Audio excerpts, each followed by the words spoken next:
أعوذ بالله السميع العليم من الشيطان الرجيم. بسم الله الرحمن الرحيم. رب اشرح لي صدري ويسر لي أمري واحلل عقدة من لساني يفقهوا قولي. اللهم لا سهل إلا ما جعلته سهلا وأنت تجعل الحزن إذا شئت سهلا. اللهم رب يسر ولا تعسر، اللهم تمم بالخير، اللهم ألف بين قلوبنا وأصلح ذات بيننا. السلام عليكم ورحمة الله وبركاته. إن الحمد لله الذي صدق وعده ونصر عبده وأعز جنده وهزم الأحزاب وحده، والصلاة والسلام على حبيبنا وشفيعنا ومولانا محمد صلى الله عليه وسلم وعلى آله وأصحابه وقرابته وأزواجه ومن دعا بدعوته واستنى بسنته إلى يوم القيامة. أما بعد.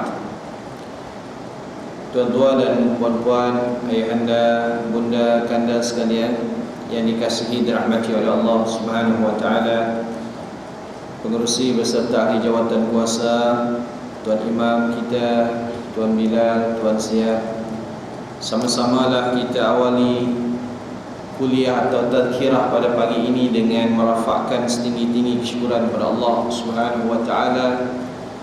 Masih lagi kita berada di bulan Syawal dan masih lagi dengan semangat Ramadan yang baru meninggalkan kita untuk tetap memaintain ibadah sebagaimana yang kita ditarbiyah oleh Allah selama bulan Ramadan, insya-Allah. Sebagaimana juga yang pernah diucap dalam satu ungkapan yang simple tapi maknanya cukup mendalam oleh Profesor Dr. Syekh Yusuf Al-Qardawi, "Man kana ya'budu Ramadan fa inna Ramadan qad fata, wa man kana ya'budu Allah fa inna Allah hayyun la yamutu." Siapa yang selama ini menyembah Ramadan, Ramadan sudah berlalu. Tetapi siapa yang selama ini menyembah Allah, Allah tidak pernah mati, sentiasa maha hidup. Maknanya seakan-akan beliau meminta kita menjadi Rabbaniyun, bukan menjadi Ramadaniyun. Tetap menjadi hamba Allah sampai bila-bila dan tidak menjadi hamba kepada selain Allah walaupun Ramadan. Maka tuan-tuan dan puan-puan, kajian pagi ini insya-Allah kita awali dengan satu surah atau satu ayat di dalam Al-Quran yang berbunyi, "Innallaha", sungguhnya Allah, "la yadhlimu", tidak berlaku zalim, "mithqala dzarrah", walau sebesar dzarrah. Ulama penterjemah Quran dulu-dulu mentafsir atau menterjemah dzarrah ini dengan walaupun sebesar biji sawi. Itu dulu. Tapi dengan perkembangan teknologi, dzarrah ini diterjemahkan dengan atom. Atau ayat Al-Quran yang lain menyebut wa ma asghara min dhalik, atau yang lebih kecil daripada atom. Sebab ilmuwan pun bagi tahu atom boleh dipecah lagi, boleh dihurai lagi pada partikel yang lebih kecil.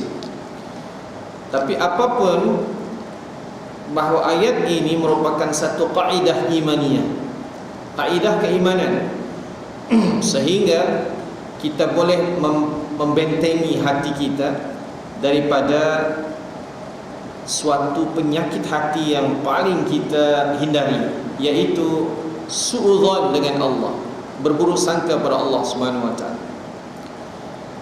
Dan ayat Al-Quran menyebut yauma la yanfa'u malun wala banun, hari di mana tidak bermanfaat lagi anak keturunan kita dan harta, illa man atallaha biqalbin salim, kecuali yang datang berjumpa dengan Allah dalam keadaan hati ini salim, lurus, bersih dari penyakit hati. Di antaranya apa? Suudzon dengan Allah, berburuk sangka pada Allah. Na'udzubillah. Maksudnya bermakna sekecil apapun Allah tidak mungkin menzalimi hambanya, terutama kalangan yang beriman pada Allah Subhanahu wa ta'ala. Baik, kaitkan ini dengan kejadian di Suriah. Kaitkanlah ayat ini dengan peristiwa yang menimpa umat Islam di Rohingya, umat Islam di Kashmir, umat Islam di Chechen, umat Islam di selatan Thailand, selatan Filipina, Ambon, Indonesia, dan terutamanya adalah di Palestin. Sejak Mei 1948 hinggalah sekarang, mereka sentiasa berada dalam keadaan terjajah, teraniaya. Innallaha la yadhlimu mithqala dzarrah. Sungguhnya Allah tidak akan berlaku zalim walau sebesar atom atau yang lebih kecil daripada atom sekalipun. Subhanallah. Tuan-tuan yang dimuliakan Allah Subhanahu wa ta'ala, kita selalu baca di dalam Al-Quran, dan ini mesti dibaca di dalam solat kita. Kalau tidak dibaca, maka solat kita tidak sah. Apa ayatnya? Iyyaka na'budu wa iyyaka nasta'in. Hanya engkaulah ya Allah yang kami beribadah. Na'budu, akar kata dalam bahasa Arabnya adalah ain ba dal. Abada ya'budu, ibadah. Kalau nahnu jadi na'budu, kalau ana jadi a'budu gitu. Tapi ayat ini meminta kita untuk baca na'budu, kami menyembah, beribadah. Tapi ulama tafsir juga menyebut selain beribadah kepada Allah, kita juga mesti menyempurnakan ubudiyah kepada Allah Subhanahu wa ta'ala. Jadi ayatnya berbunyi iyyaka na'budu wa iyyaka nasta'in. Hanya kepadamu ya Allah kami beribadah, dan hanya kepadamu kami berubudiyah. Ibadah apa tuan-tuan? Melakukan satu amalan, melakukan apapun amalan, tujuannya mencari keridhaan Allah Subhanahu wa ta'ala. Ibadah. Sama ada ke pejabat, di Dewan Undangan Negeri, di parlimen, di pasar, ya, apapun dan dimanapun tempatnya, kita sentiasa beribadah kepada Allah Subhanahu wa ta'ala. Dan ibadah bukan hanya terbatasi pada ibadah mahdah, salat, puasa, zikir, baca Quran. Tidak. Apapun, bermula daripada bangun tidur hingga bangun tidur lagi, semuanya dalam cakupan ibadah kepada Allah Subhanahu wa ta'ala, mencari keridhaan Allah. Banyak orang yang mampu beribadah tapi belum tentu mampu berubudiyah kepada Allah. Di bulan Ramadan kita pergiat, ya, baca Qurannya, qiyamul lail, tarawih, tiba-tiba anak sakit, suami sakit, isteri wadat, terpaksa hantar masuk ke dalam hospital. Menunggulah seorang suami istrinya yang sakit di dalam hospital. Adakah si suami mampu menerima apa yang ditakdirkan oleh Allah Subhanahu wa ta'ala? Mungkin ibadahnya hebat, tapi ubudiyahnya belum tentu. Sebab ubudiyah adalah kita mampu rida terhadap segala apa yang diperbuat oleh Allah untuk diri kita. Ubudiyah. Subhanallah. Kita mampu menerima segala apapun keputusan yang Allah buat untuk diri kita. Ini ubudiyah. Jadi kita sudah mendeklarasikan di dalam ayat Al-Quran yang semestinya kita baca minimal 5 kali sehari. Iyyaka na'bud, hanya kepadamu ya Allah kami beribadah, dan hanya kepadamu kami berubudiyah. Subhanallah. Tuan-tuan yang dimuliakan Allah Subhanahu wa ta'ala, untuk melihat bahawa Allah tidak mungkin berlaku zalim kepada hambanya, anda nak gunakan kacamata Al-Quran. Ayat 45 dan 46 surah Al-Anfal. A'udzu billahi minasy syaithanir rajim. Ya ayyuhalladzina amanu. Allah awali ayat ini dengan panggilan mesra Allah. Wahai hamba-hambaku yang kukasihi, kusayangi, yang beriman padaku. Wahai kekasihku, hamba-hambaku yang beriman padaku. Ini panggilan mesra Allah Subhanahu wa ta'ala. Idza laqitum fi'atan fathbutu.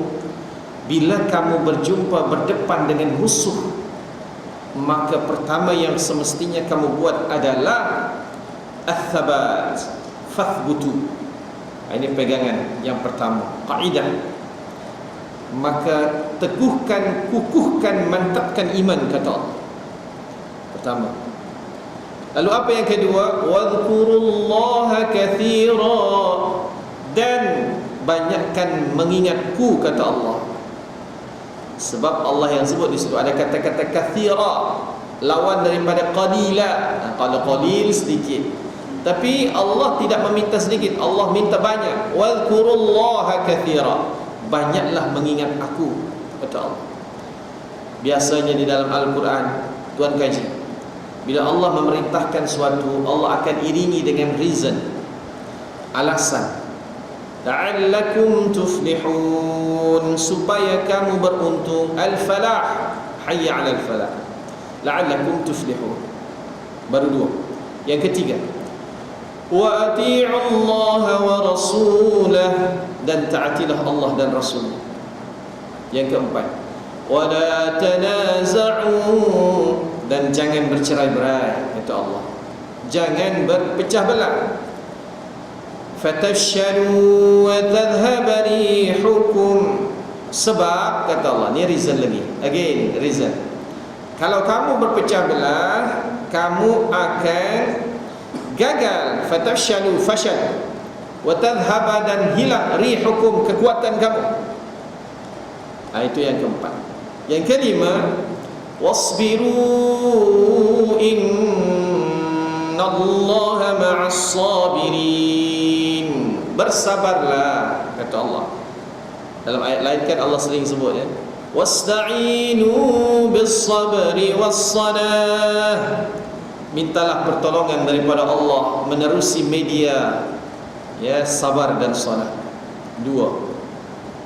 Jadi Allah perintahkan di akhir yang kelima, sabar. Sabar dalam artian apa? Proaktif. Bukan terima pelah yang musuh buat pada kita, terima je lah, bukan. Tapi dalam artian sebelum musuh buat, kita dah buat langkah, ya, langkah untuk mengatasi apapun serangan musuh. Ini sabar. Sabar yang proaktif. Lalu apa reason yang Allah bagi? Innallaha ma'as sabirin, sungguhnya aku, kata Allah, akan sentiasa bersama dengan orang-orang yang sabar. Jadi ada 5, tuan. Mohon maaf, ayat ini bukan baru tadi petang semalam turun. Ayat ini sudah ada sejak 1400 tahun yang lalu. Kenapa? Maksudnya, kenapa umat Islam tak tengok? Baik, untuk memperjelasnya, ana pinjam sedikit sejarah Hispania, Spanyol. Spanyol diislamkan abad ke-15 Masehi atau abad ke-8 Hijrah oleh seorang gubernur Mesir yang bernama Musa bin Nusair, yang memimpin seorang jenderalnya yang bernama Tariq bin Ziyad. Tariq merentasi padang pasir utara Afrika daripada Mesir, kemudian Aljazair, Libya, sampailah ke Maroko Maghribi. Lalu menyeberang satu selat yang sekarang selat itu disebut Gibraltar, Arabnya Jabal Tariq, mengekalkan nama Tariq bin Ziyad. Dengan tentera-tenteranya sampai di pantai Eropah Hispania. Lalu melihat keadaan musuh yang begitu ramai dan lengkap persenjataannya, apa yang dibuat oleh Panglima Tariq sama dengan apa yang dibuat oleh Khalid ibn al-Walid. Ya, dua jenderal ini punya taktik yang begitu hebat untuk mengobarkan semangat tentera-tentera. Maka arahan Tariq bin Ziyad adalah, tolong bakar semua perahu yang baru kita naiki. Tak ada satu pun yang tersisa, bakar semua. Selepas itu Tariq naik ke atas bukit seraya berkata, ayuhan nas, ainal mafar, wahai tentera-tenteraku sekalian, kamu mau lari ke mana? Al-bahru min waraikum wal adu amamakum, laut di belakang, musuh di depan. Lari dari pertempuran, mati kata, tenggelam di laut. Tapi maju ke hadapan, syahid di jalan Allah Subhanahu wa taala. Ini dia metode yang digunakan oleh General Tariq bin Ziyad. Maka alhamdulillah, Allah tidak menzalimi hamba-hambanya. Bila mana syarat kemenangan sudah layak untuk diberi pada umat Islam, Allah beri. Menanglah Tariq bin Ziyad dan tenteranya, menakluki Hispania. Lalu Islam yang dibawa oleh Tariq bin Ziyad dan tenteranya mampu memikat hati orang-orang Spanyol. Mereka masuk berbondong-bondong memeluk Islam, bahkan bukan setakat baca Quran, tapi jadikan Al-Quran sebagai amalan seharian kehidupan. Subhanallah, cantiknya kehidupan mereka selepas berislam, dan ini berjalan hingga 6 abad lamanya, 600 tahun. Tapi musuh-musuh Islam, tuan-tuan, tidak berhenti sampai di sana. Terus dari tepi-tepi Spanyol sentiasa mengintai dan mengirim perisik-perisik spy. Apa sungguhnya dan di mana kelemahan umat Islam Spanyol? Akhirnya selepas dia berjalan bertahun-tahun, didapati oleh mereka, oh, nak kalahkan umat Islam, nak lemahkan umat Islam, senang rupanya. Pertama, ini satu kaedah yang dijumpai oleh musuh-musuh Islam di Spanyol ketika itu. Yang pertama, mesti lemahkan terlebih dahulu imannya dengan serangan pemikiran dan budaya. Maka sadaqallah, maha benar Allah Subhanahu wa taala bila Allah berfirman, idza laqitum fi'atan fathbutu, bila kamu berjumpa dengan musuh, kukuhkan iman. Dan apa yang dilakukan oleh musuh Islam di Spanyol? Pertama, runtuhkan iman umat Islam. Iman ini bukan di satu tempat, kemudian amalan kita di tempat yang lain, tapi iman ini adalah bercantum dengan amal. Banyak hadis-hadis Nabi SAW yang membuktikan demikian, dan juga ayat suci Al-Quran. Di antaranya Nabi pernah menyebut, la yazni zani hinama yazni huwa yu'minu billah. Tidak mungkin orang yang beriman itu melakukan zina, sebab penzina bila mana dia berzina, yakinlah bahawa dia tidak ada iman. Allahu Akbar. Wala yasriqu as-sariqu hinama yasriqu huwa yu'minu billah. Tidak mungkin seorang pencuri dia mencuri kalau dia ada iman. Ini kaidah daripada Rasul sallallahu alaihi wasallam. Maknanya kalau setiap hari sekarang 65 bayi terlahir tanpa nikah di negara kita, fikir-fikirkanlah kekuatan iman kita. Di mana kekuatan iman kita? Sejauh mana kekuatan iman anak-anak muda kita, anak-anak muda orang Islam Melayu kita? Allahu Akbar. Kukuhkan iman, kata Allah. Dan itu juga yang diruntuhkan pertama kali oleh musuh Islam di Spanyol. Rapuhkan iman umat Islam dan serangan pemikiran dan budaya. Allahu Akbar. Ya, sekarang masuk lagi tarian baru daripada Korea, kan? Allahu Akbar. Habis. Ya, tuan yang dimuliakan oleh Allah Subhanahu wa taala, begitu. Yang kedua, akhirnya diperdengarkan muzik di dalam Spanyol, sehingga anak mudanya tidak lagi menggandrungi atau meminati Al-Quran, tapi lebih meminati tarian, nyanyian, dansa-dansi. Itu yang terjadi. Dan sadaqallah, sekali lagi maha benar Allah bila ayat yang selanjutnya menyebut wadhkurullaha katsira, ingat aku sebanyak-banyaknya, kata Allah. Ini benteng kita, ini kunci kejayaan. Kalau umat Islam mahu diberi kemenangan oleh Allah dimanapun umat Islam berada, maka banyaklah mengingat Allah. Alhamdulillah, tuan-tuan yang dimuliakan Allah, alhamdulillah. Ya, dengan maklumat yang kita dapat kadang dari first hand, maklumat yang kita dapat first hand. Bagaimana caranya? Syekh Palestin yang datang ke dalam Malaysia, ke negara kita, selalu beri maklumat. Ya, tuan masih ingat dulu ada pernah war-warkan mufti, mantan mufti besar Palestin, Dr. Ikrimah Sabri.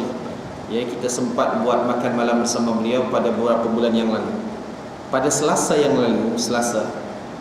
Berarti kalau Selasa tu tarikh berapa? 4 kalau tak salah. Pagi pukul 6 mendaratlah seorang syekh yang bernama Syekh Ra'id Salah. Nanti poster ini anda mohon pengerusi untuk lekat di surau kita. Ini Syekh Ra'id Salah, ada gambarnya, ya. Syekh Ra'id Salah datang dan sekarang masih lagi bersama dengan kita hingga 16 September. Menerusi beliau kita dapat first hand information tentang apa yang berlaku di Palestin. Tapi yang hebatnya tuan, maksudnya yang lebih menariknya, kerana beliau bukan tinggal di Gaza. Gaza, alhamdulillah, ya, anda pun sudah berziarah ke sana. Beliau bukan tinggal di West Bank, tapi beliau tinggal di wilayah Palestin 48. Jadi kalau tuan tengok peta Gaza, peta Palestin, mohon maaf, Gaza tu sebelah kiri, ya, di tepi laut Mediterranean, berbatasan dengan Mesir Selatan. Hanya 360 km persegi keluasan Pulau Pinang. Kemudian West Bank berhampiran dengan Laut Mati, berbatasan dengan Jordan. Begitu. Yang tengah tu kita sebut wilayah Palestin 1948. Disitulah Syekh Raid Saleh tinggal dengan 1,5 juta rakyat Palestin yang lain pemegang pasport Israel. Sebab apa? Tinggal di wilayah yang dijajah oleh Israel, pasportnya pun Israel. Begitu. Bahkan beliau adalah pernah terpilih 3 kali berturut-turut menjadi Datuk Bandar Ummul Faham. Pertama kali beliau jadi Datuk Bandar dan terpilih dalam pilihan raya dengan kemenangan 73% ketika umur 31 tahun. Dan beliau pernah dimasukkan ke dalam penjara Israel. Mana kelebihan lagi Syekh kita, beliau orang pertama yang menjumpai terowong yang digali oleh Yahudi di bawah Masjid Al-Aqsa. Beliau lah orangnya. That's why beliau yang dedahkan pada dunia bahawa Yahudi sudah membongkar bawah masjid kita, Al-Masjid Al-Aqsa. Selepas itu beliau diburu oleh Israel. Tuan yang dimuliakan Allah Subhanahu wa taala, beliau jugalah yang menjadi target untuk dibunuh di atas kapal Mavi Marmara, dan beliau saksi hidup Mavi Marmara. Jadi beliau bersama dengan 600 umat Islam dan bukan Islam yang ada di atas kapal Mavi Marmara pada subuh 31 Mei 2010. Terjadilah apa yang terjadi sebagaimana kita tahu. Jatuh satu senarai panjang daripada poket tentera Yahudi Israel yang turun daripada helikopter. Dalam senarai tersebut, nama beliau masuk dalam kategori yang semestinya dibunuh, ditembak di atas kapal Mavi Marmara. Tapi Allah selamatkan. Yang terbunuh adalah warga Turki yang serupa wajahnya dengan Syekh Raid Saleh. Alhamdulillah. Tuan-tuan yang dimuliakan Allah Subhanahu wa taala, kata-katanya cukup cantik. Ya, ada di sini. Nanti tuan boleh quote kata-kata beliau. Aku berjanji setia dalam diriku setelah aku berjanji setia pada Allah untuk menyedekahkan umurku, waktuku dan semua yang aku miliki untuk Al-Quds dan Masjid Al-Aqsa. Tuan boleh bayangkan seorang yang mampu, ya, berazam, berjanji kepada Allah Subhanahu wa taala untuk menyedekahkan sedekah seluruh umurnya, waktunya dan semua yang dimilikinya untuk memiliki, ya, Baitul Maqdis dan juga Masjid Al-Aqsa. Jadi beliau akan bersama dengan kita hari ini. Beliau menjadi pembentang atau pembicara di satu seminar yang kita buat di Putrajaya, Presin 1, Dewan Parsel 8, jadi mungkin kawasan Cakim begitu. Ya, daripada pukul 8 pagi hingga 4 petang. Seminar menyelamatkan Al-Aqsa atau Masjid Al-Aqsa dari ancaman Zionis. Beliau pembentang atau pembicara yang keempat. Yang ketiganya adalah ketua qadi di South Africa, Afrika Selatan. Namanya Syekh Ihsan Hendrik. Itu pembentang atau pembicara yang ketiga. Yang keempatnya adalah Syekh Raid Saleh. Anda ingin war-warkan untuk tuan sertai Haiti bersama Syekh Raid Saleh di Haiti pada 16 September. Hari terakhir beliau berada bersama dengan kita pukul 3 hingga pukul 5.30 petang di hotel di Palma Ampang. 16 September Ahad, 3 hingga 5.30 petang di Palma Ampang. Jadi tujuannya kita akan jual kursi. Satu kursinya tuan RM200. Oh, Haiti RM200 Ustaz, mahal? Tak mahal. Sebab 80%-nya insya-Allah kita akan kirim, ya, kita akan serahkan pada Syekh Raid Saleh. Syekh Raid Saleh bawa balik untuk memperbaiki Masjid Al-Aqsa yang sudah berlubang sana, berlubang sini, runtuh dindingnya dan sebagainya.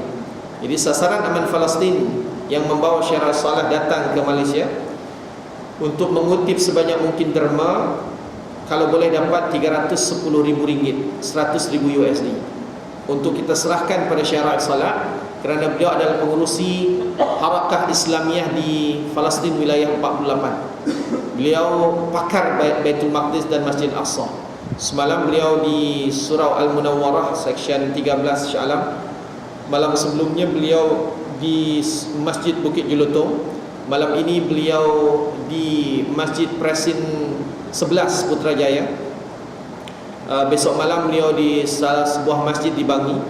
Begitu. Jadi rasyalah setiap malam beliau mengisi kuliah maghrib di beberapa masjid yang sudah ditentukan dalam jadualnya. Tuan-tuan yang dimuliakan Allah, selagi beliau ada di sini, mudah-mudahan tuan boleh berjumpa dengan beliau. Apa soalan boleh diutarakan, kerana beliau diiringi oleh penterjemah yang siap menterjemah sekiranya kita tidak mengetahui bahasa Arab begitu. Kita boleh soal dalam bahasa Melayu dan diterjemahkan soalan tersebut untuk dijawab oleh Syekh, termasuklah pada hari ini. Tuan yang dimuliakan oleh Allah Subhanahu wa taala. Baik. Maklumat yang kita dapat berkait dengan Gaza contohnya hampir serupa dengan yang dilalui oleh sahabat Rasulullah dan Rasulullah sallallahu alaihi wasallam. Bila begitu hebat tribulasi yang dialami oleh Rasulullah dan sahabat di awal Islam itu tumbuh di kota Makkah, ya, banyak ibu kepada sahabat yang bernama Ammar, ya, kan ditikam di antara pusat dan juga kakinya sehingga syahidlah dia. Wanita pertama syahid dalam Islam, Sumayyah. Ayahnya pun sama, syahid. Belum lagi Bilal, ya, belum lagi Ammar bin Yasir yang hampir koma kerana siksaan oleh Umayyah dan geng. Maka apa yang Allah perintahkan kepada umat Islam ketika itu, diwajibkan untuk qiyamul lail setiap malam, dan ini berlangsung selama 1 tahun. Allahu Akbar. Maknanya ketika tribulasi, tekanan dari musuh Islam itu hebat, Allah iringi umat Islam ini dengan Al-Quran, qiyamul lail. Kalau tidak, tuan-tuan boleh bayangkan bila mana Gaza itu disekat sejak 2007 sehinggalah sekarang sekatan itu belum dibuka. Walaupun alhamdulillah Mesir sudah berada di tangan Ikhwanul Muslimin, menunggu Suria seterusnya. Tapi tuan yang dimuliakan Allah Subhanahu wa taala, Israel tetap Israel dulu, kini dan selamanya. Jadi sekatan itu tetap ada. Janji-janji qarar yang pernah dibuat antara Hosni Mubarak dengan Israel masih diberlakukan, walaupun sekarang Muhammad Mursi yang memimpin daripada kalangan Ikhwan Muslimin. Jadi ikhwan yang dimuliakan oleh Allah, hebatnya alhamdulillah kesedaran yang cukup hebat, dan ini interaksi rakyat Gaza dengan Al-Quran.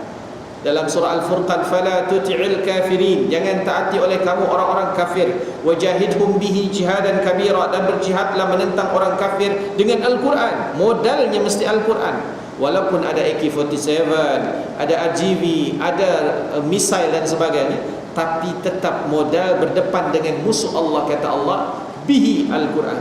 Subhanallah.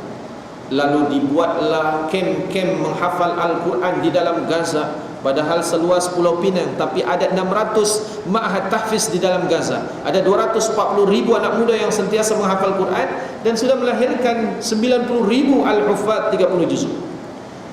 Kalaulah anak muda Gaza itu tidak rapat dengan Quran, apa yang terjadi? Di saat sekatan Zionis begitu hebat, tuan boleh bayangkan. Fadhkurullaha katsira, kata Allah, banyaklah mengingat Allah. 1967, tahun yang bersejarah bagi sejarah Palestin. Kenapa? Sebab gabungan tentera Arab dapat dikalahkan dengan mudah oleh tentera Israel. 1967 akhirnya masjid kita dicerobok, dirampas, masuk tentera-tentera laki dan perempuan. Mohon maaf, kata Syarah Salat, tahun itu tentera-tentera berdansa-dansi di dalam Masjidil Aqsa, bahkan mereka berzina di dalam Masjidil Aqsa. Na'udzubillah, tsumma na'udzubillah. Lalu 45 tahun sudah masjid kita dinodai oleh tentera Zionis Yahudi laknatullah. Ikhwan yang dimuliakan Allah Subhanahu wa taala, kenapa boleh kalah tentera-tentera Islam? Mohon maaf, salah satu penyebabnya kerana masuk ke dalam Mesir, contohnya nyanyian-nyanyian Ummi Kalthum, Tuan tahu nyanyian Umm Kulthum yang cukup terkenal di Mesir, dan juga penyanyi-penyanyi yang lain. Ini bukan tanpa perancangan. Kalau anak kita sekarang lebih hafal lagu Justin Bieber berbanding amma yatasaalun 'anil naba'il 'azim. Kalau anak kita lebih hafal lagu Raihana, Justin Bieber dan sebagainya, itu bukan tanpa perancangan.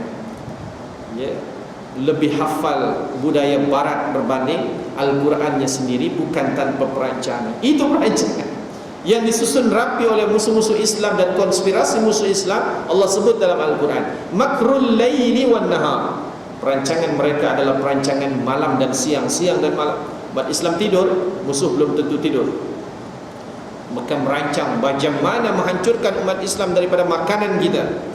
McDonald sudah tidak laku di Amerika sendiri, tapi di kita masih lagi, walau bertudung berjanggut masuk McDonald.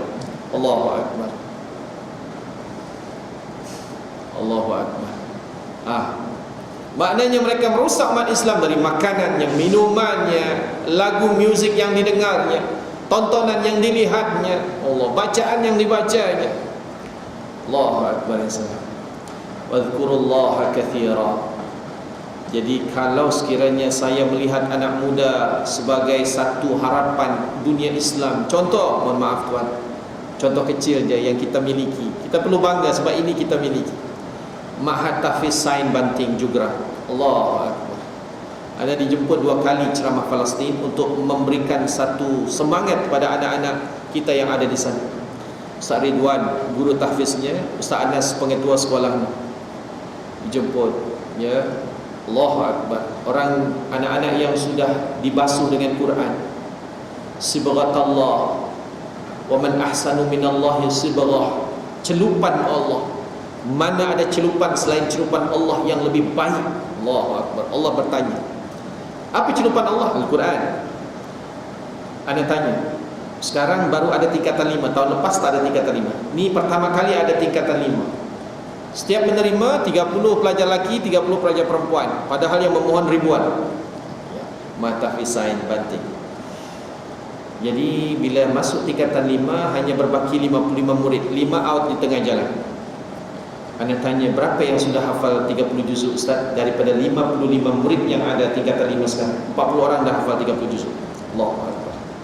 Berbaki 15, bukan 15 ni tak hafal, 15 ni tinggal 2-3 juzuk lagi lengkapkan. Allahu Akbar. Baik, bila ada meeting PIBG, pengerusi PIBG-nya berkata di hadapan semua wali-wali murid ni, mak ayah, tuan-tuan dan puan-puan, sedarilah, kita mungkin sudah terlelap tidur pukul 12-1 malam, anak kita baru nak buat homework. Allahu Akbar. Tapi yakinlah bahawa bila mana kita belum terkejut pada waktu pagi, anak kita sudah qiyamul lail untuk memurajaah hafazan Qurannya. Subhanallah. Sempat ke anak-anak ni menghafal lagu Justin Bieber? Tak sempat tuan. Disibukkan dengan Quran. Allahu Akbar. Begitu juga sebuah mahad di tepi Jakarta, di Serpong, Darul Quran Mulia namanya. Ini murid-muridnya menghafal Quran. Lepas subuh duduk 10 murid, 1 ustaz, 1 murabbi. Ditengok hafazan Qurannya macam mana. Mantap.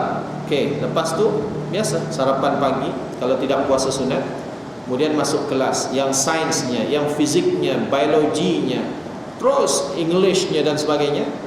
Subuh menggema, zuhur datang, Allahu Akbar, Allahu Akbar, siap semua solat berjamaah. Lepas solat zuhur, hafazan Quran lagi. Subhanallah. Ya, selepas tu sama ada qailulah, tidur tengah hari, ataupun nak siap untuk masuk kelas selanjutnya, ya, makan tengah hari. Asar datang, solat berjamaah. Lepas asar, hafalan Quran lagi bersama dengan murabbi masing-masing, ustaz masing-masing. Maknanya minimal dalam sehari hafazan itu diulang sehingga 5 kali. Tak mantap tu? Gitu. Bahkan pondok ini punya moto, ya, sama ada guru, murid atau staf sama-sama punya satu sasaran target. Alfu khatmah,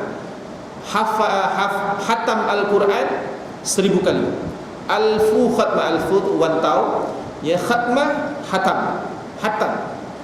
maknanya tak sempatlah nak belajar atau menghafal lagu-lagu yang important ni. Sebab disibukkan dengan Quran.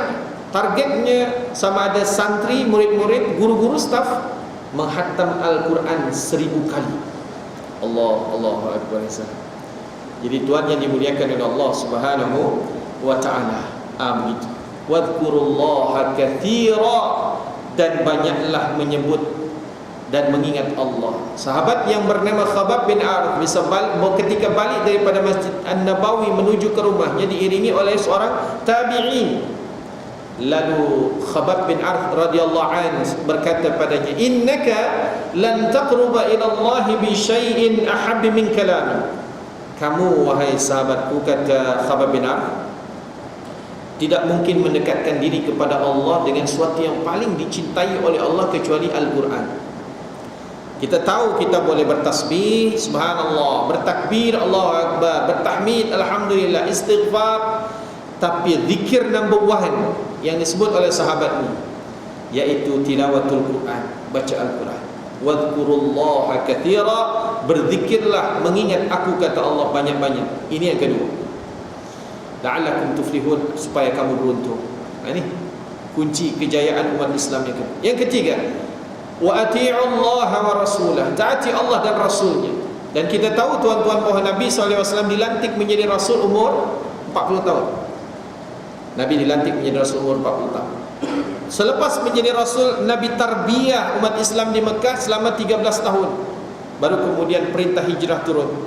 Berhijrah Nabi dengan sahabat. Ketika itu sahabat yang masuk Islam di kota Mekah hanya sejarah menyebut 60 orang saja. Baru 60 orang pengikut Nabi di Mekah. Baik, berarti 40 campur 13. Jadi berapa? 53. 2 tahun tinggal di Madinah, baru turun perintah membenarkan Nabi mengangkat senjata. Udzina lil ladzina yuqataluna bi annahum zulimu wa innallaha ala nasrihim laqadir. Diizinkan, dibenarkan bagi mereka yang diperangi di jalan Allah ni, ya, sebab mereka dizalimi. Maka waqatilu fi sabilillahi alladzina yuqatilunakum, perangilah oleh kamu di jalan Allah orang yang memerangi kamu terlebih dahulu. Maknanya Islam tidak mendahulukan perang, tapi didahulukan. Ini turun perintah. So 53 campur 2 jadi 55. Ustaz dah bagi tahu dah, 55 bukan umur pencen. Umur start mengangkat senjata di jalan Allah, mengikut sirah Rasulullah sallallahu alaihi wasallam. Maknanya tak ada kata pencen bagi seorang mujahid yang sejati. Tak ada kata pencen. 55 tahun startlah Nabi mengangkat senjata pada perang Badar. Baik, dari 55 tahun umur Rasul sampai 63 tahun beliau wafat, sejarah menyebut dalam 8 tahun ini lebih kurang ada 80 peperangan. Lebih kurang ada 80 Al-Ghazwah was-Sariyah. Ghazwah adalah peperangan yang dipimpin langsung oleh baginda Rasul. Sariyah adalah peperangan yang Rasul utus seorang sahabat untuk menjadi general memimpin pasukan Rasul di Madinah. 80 tuan, subhanallah. Baik, ada tak perang di antara 80 perang ini yang Nabi, yang sahabat jumlahnya lebih ramai berbanding jumlah musuh? Tak ada. Selalunya umat Islam lebih sedikit bilangannya dan persenjataannya tidak selengkap persenjataan musuh, tapi seluruhnya dimenangi umat Islam. Allahu Akbar. Maknanya Allah tak zalim. Rasulullah menang, umat Islam menang, melainkan 2, Uhud, Hunain.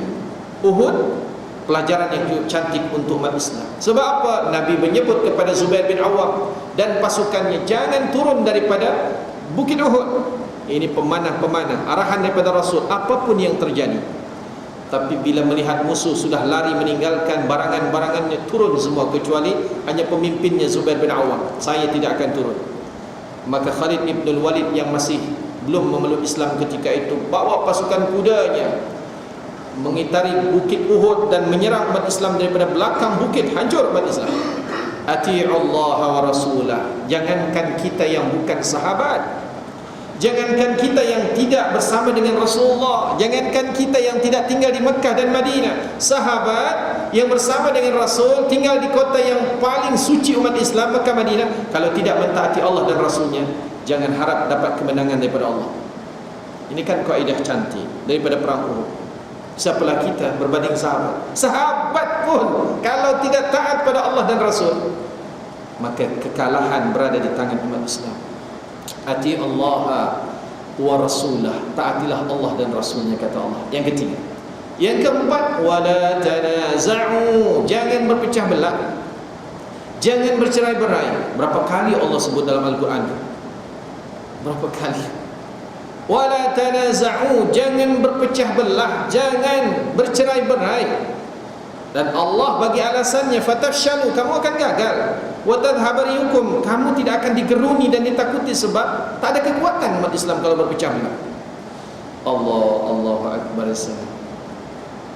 Ana pinjam Ali Imran 118. Ya ayyuhalladzina amanu la tattakhidhu bitanatan min dunikum la ya'lunakum khabala waddu ma 'anittum qad badatil baghdha'u min afwahihim wa ma tukhfi suduruhum akbar qad bayyana lakumul ayat in kuntum ta'qilun. Wahai hamba-hambaku yang beriman, kata Allah, seruan sama, jangan kamu jadikan orang yang tidak seakidah dengan kamu bitanah. Apa bitanah tuan? Orang dalam, quote in quote, orang dalam. Orang dalam could be personal assistant, could be counterpart, ya, boleh jadi orang yang duduk bersama dengan kita, yang tahu seluk-beluk dalaman kita, rahasia kita, dia tahu. That's why Ibn Kathir dalam pembahasannya menyebut haram umat Islam melantik PA yang bukan Islam, sekretari atau setiausaha yang bukan Islam. Haram. Dan yang dimuliakan Allah, sebab jangan sampai rahasia umat Islam diketahui oleh bukan orang Islam, musuh Islam.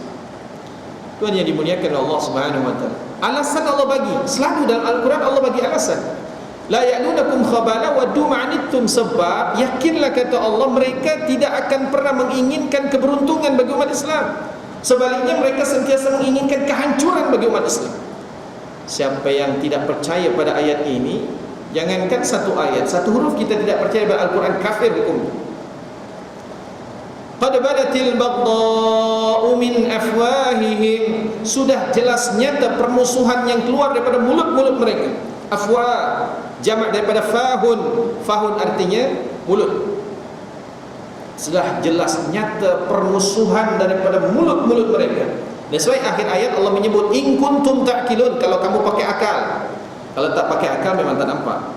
Kalau kamu gunakan akal kamu. Subhanallah. Ya.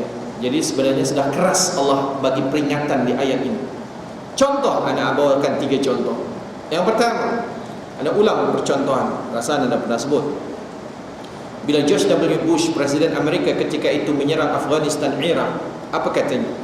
Ini polisi luar negara Amerika, siapapun presidennya akan tetap sama, sebab yang mengendalikan Amerika adalah lobby Zionis. This crusade will last for long. Perang salib ini akan berlangsung untuk masa yang cukup lama. Maknanya dendam salib tetap ada di dalam hati George W. Bush dan orang yang sewaktu dengannya. Sama. Wama ni qad badatil baghdha, sudah jelas permusuhan di dalam mulut-mulut mereka, menerusi mulut-mulut mereka.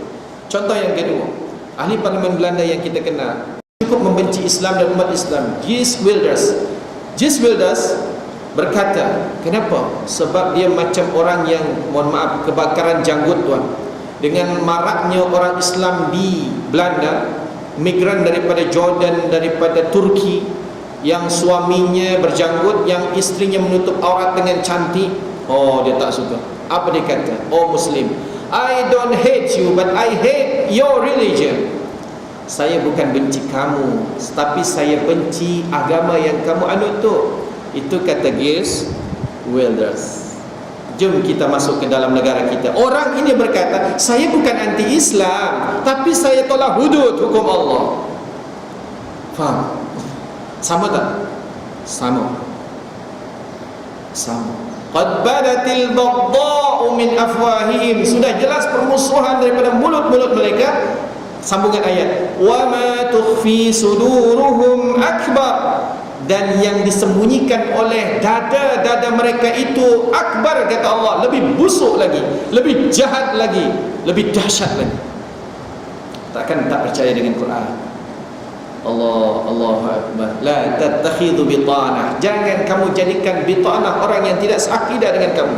Perintah Allah Subhanahu wa taala. Tentunya kita akan dipersoal oleh Allah berkait dengan ayat ini. Kenapa duduk bersama dengan orang yang membenci Islam? Dari mulutnya pun kita dah tahu. Qad bayyana lakumul ayat in kuntum ta'qilun. Baik tuan-tuan, itu apapun yang menyebabkan umat Islam berpecah belah, kita kena ulang kaji.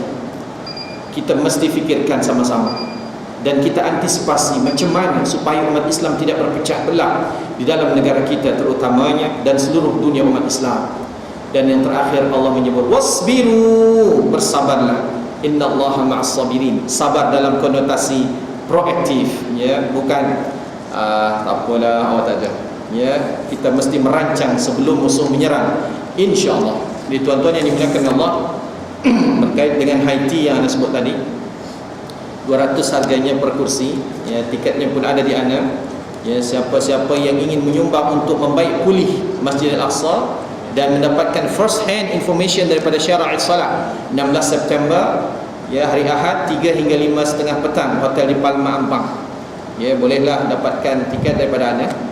Ya, tuan boleh datang dengan keluarga. Kalau tidak sempat, mungkin serahkan pada kami untuk datangkan pengurusi masjid, surau, anak-anak mahasiswa daripada UIA quiz yang mungkin nak beli 200 tak sanggup. Ya, maka insya-Allah, ya, bersama dengan Syara' Salah kita dapatkan informasi apa yang terjadi di wilayah Palestin 48 kerana beliau tinggal di sana, dan apa yang terjadi pada Masjid Al-Aqsa akhir-akhir ini. Aqulu qawli hadha wa astaghfirullahal azim li wa lakum. Subhanakallahumma wa bihamdik asyhadu an la ilaha illa anta astaghfiruka wa atubu ilaik. Allahumma anfa'na bima 'allamtana wa rzuqna 'ilman yanfa'una wa hdina siratal mustaqim. Allahumma faqihna fid din wa 'allimna ta'wil. Allahumma hina bi hayatil ulama wa mitna bi mauti syuhada. Wa sallallahu ala sayyidina Muhammadin wa ala alihi wa sahbihi wa sallam. Alhamdulillahi rabbil alamin. Taqabbalallahu minkum. Assalamualaikum warahmatullahi wabarakatuh.